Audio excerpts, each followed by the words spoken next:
सुने नरक चतुर्दशी की 3 पौराणिक कथाएं। नरक चतुर्दशी को छोटी दिवाली, रूप चौदस और काली चौदस भी कहा जाता है।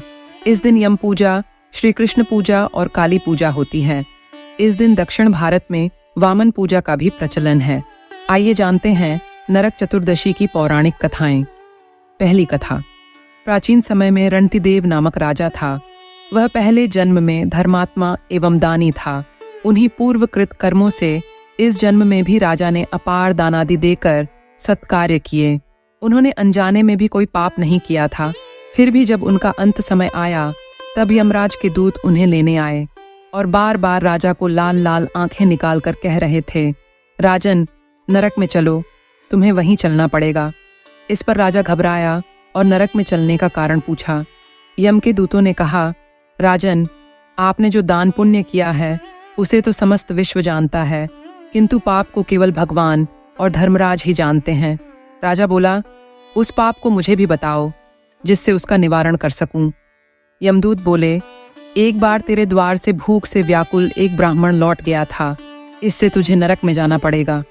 ये सुन राजा ने यमदूतों से विनती की कि मेरी आयु 1 वर्ष बढ़ा दी जाए। इस बात को दूतों ने बिना सोच विचार किए ही स्वीकार कर लिया और राजा की आयु 1 वर्ष बढ़ा दी गई और यमदूत चले गए। राजा ने ऋषियों के पास जाकर इस पाप से मुक्ति का उपाय पूछा। ऋषियों ने बतलाया, राजन, तुम कार्तिक मास के कृष्ण पक्ष की चतुर्दशी को व्रत रखकर भगवान कृष्ण का पूजन करना, ब्राह्मण को भोजन कराना तथा दान देकर सब अपराध सुनाकर क्षमा मांगना, तब तुम पाप मुक्त हो जाओगे। तब ऋषियों के कथन अनुसार कार्तिक मास के कृष्ण पक्ष की चतुर्दशी आने पर राजा ने नियम पूर्वक व्रत रखा और अंत में विष्णु लोक को पाया। उस दिन से पाप और नरक से मुक्ति हेतु भूलोक में कार्तिक कृष्ण चतुर्दशी के दिन का व्रत प्रचलित है।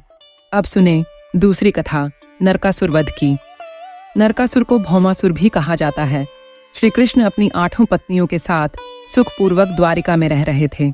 एक दिन स्वर्गलोक के राजा देवराज इंद्र ने आकर उनसे प्रार्थना की, हे श्री कृष्ण, प्रागत ज्योतिषपुर के दैत्यराज भौमासुर के अत्याचार से देवतागण त्राहि त्राहि कर रहे हैं। क्रूर भौमासुर ने वरुण का छत्र, अदिति के कुंडल और देवताओं की मणि छीन ली है और वह त्रिलोक विजयी हो गया है। इंद्र ने कहा, भौमासुर ने पृथ्वी के कई राजाओं और आमजनों की अति सुंदर कन्याओं का हरण कर उन्हें अपने यहाँ बंदी गृह में डाल रखा है। प्रभु, कृपया आप हमें बचाइए। इंद्र की प्रार्थना स्वीकार करके श्री कृष्ण अपनी प्रिय पत्नी सत्यभामा को साथ लेकर गरुड़ पर सवार हो प्रागत ज्योतिषपुर पहुंचे।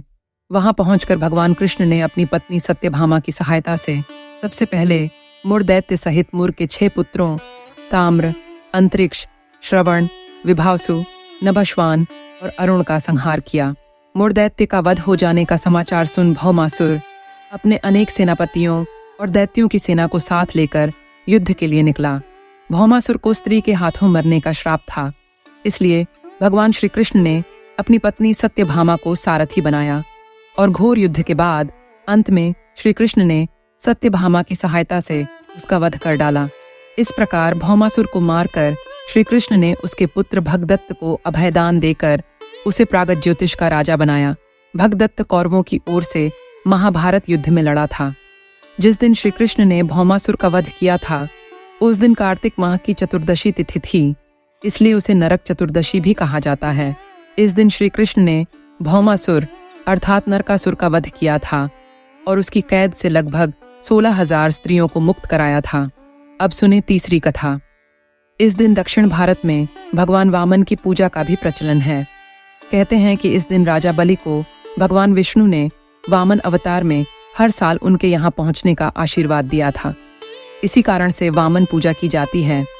एक समय असुरराज बलि बोले, हे भगवान, आपने कार्तिक कृष्ण त्रयोदशी से लेकर अमावस्या की अवधि में मेरी संपूर्ण पृथ्वी नाप ली है, इसलिए जो व्यक्ति मेरे राज्य में चतुर्दशी के दिन यमराज के निमित्त दीपदान करेगा उसे यम यातना नहीं होनी चाहिए, और जो व्यक्ति इन 3 दिनों में दीपावली का पर्व मनाए उनके घर को लक्ष्मी जी कभी ना छोड़े, ऐसा वरदान दीजिए।